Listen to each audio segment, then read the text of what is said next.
ronda y nos dice, bueno, ¿cómo fue su infancia? Y lo atroz es que todos los que estábamos en la sala, cuando niños no nos dejaron jugar. A uno le tocó huir porque le pusieron bomba en su apartamento, a otro lo persiguieron, a otro, etcétera, etcétera. Entonces, ¿qué clase de país estamos creando?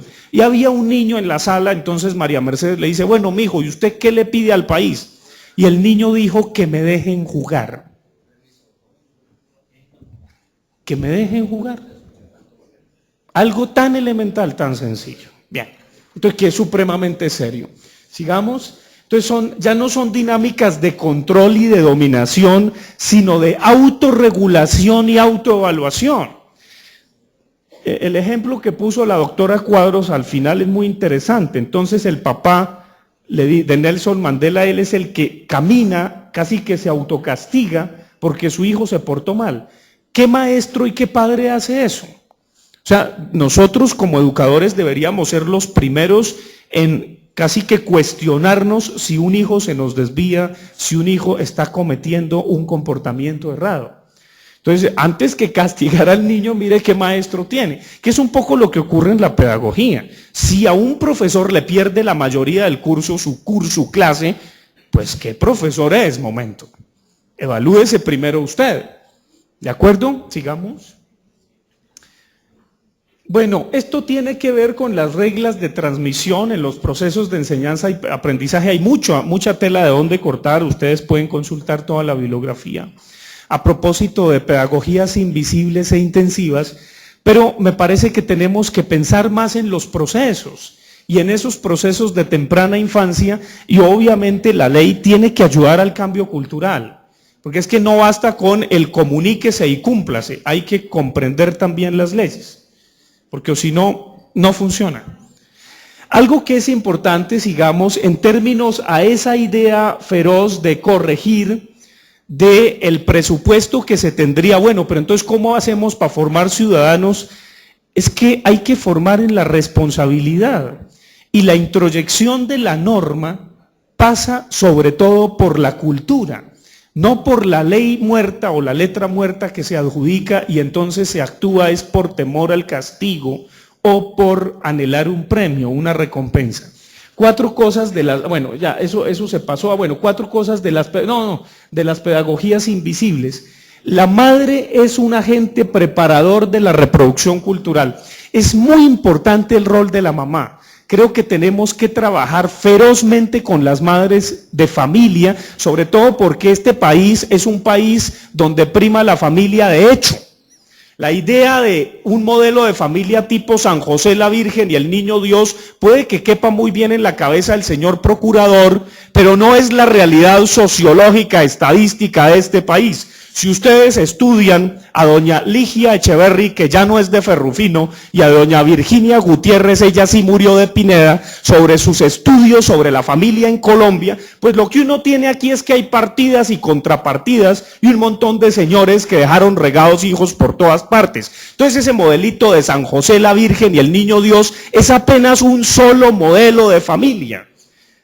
El principal, el que existe estadísticamente y que no se puede tapar el sol con un dedo o que haya un elefante a las espaldas y decir que es que todos nos amamos y que esto es la maravilla, es que defender no es a ese modelo de familia, sino de las familias en plural que existen, y ahí ustedes van a ver que la mamá juega un rol fundamental, porque tenemos madres cabeza de familia que son las que hacen de papá y mamá sobre todo. Entonces tenemos que trabajar con ellas porque son las principales maestras y es a partir de ellas que uno aprende todo. Una mamá que le dice al chino, está bien mijo, hágale pero que no lo vea, está introyectando ya la palada, la tajada, la mordida y el atajo. Entonces tenemos que trabajar con las madres y ese es un trabajo feroz porque ahí empieza el cambio cultural. No podemos tampoco generar en las mamás ese complejo de Fedra. El complejo de Fedra consiste en que las mamás no le dan autonomía a los hijos. Entonces sufren porque se van o tratan de hacerles todo y le dan duro es a las niñas. Un ejemplo de familia paisa típico, y perdonen que le dé al eje cafetero, podría hacerlo con la costa, pero es el que se me viene a la cabeza. La mamá está ante un banquete que se va a ofrecer, un almuerzo en su casa. Le dice a la hija, mija, ¿ya hizo la comida? Sí, mamá. ¿Ya puso el mantel? Sí, mamá. ¿Ya puso los candelabros? Sí, mamá. ¿Puso las velas? Sí, mamá. ¿Las prendió? No, mamá. Y la mamá dice, ¡ah! ¡Ah! Y con el A se tiró todo en la niña que está formando. Tenemos que hacer un cambio cultural y ese cambio cultural pasa por lo cotidiano, pasa por lo doméstico, pasa por esas esferas que a veces la política, perdónenme ustedes, que saben más de eso que yo, ignora.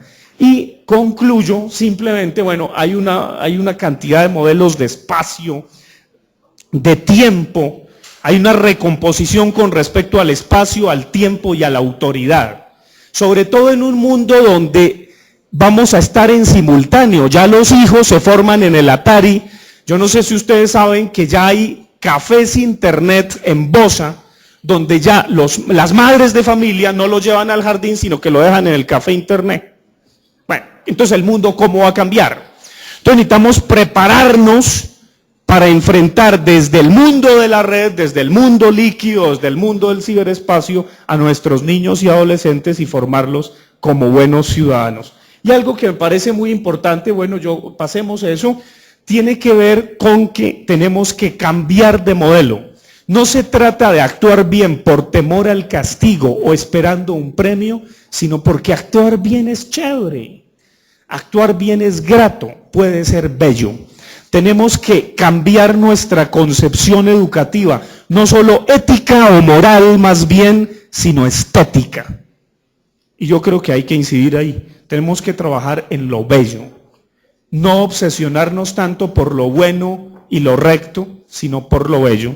Y yo creo que en ese escenario tenemos que ligar muchas cosas. Ojalá en el consejo cada vez traigan ustedes a más artistas y creadores y actores y gente que mueve y que nos permite que la ley fluya de otro modo y no sea simplemente letra que se queda muerta porque la fe sin obras no vale. Muchas gracias.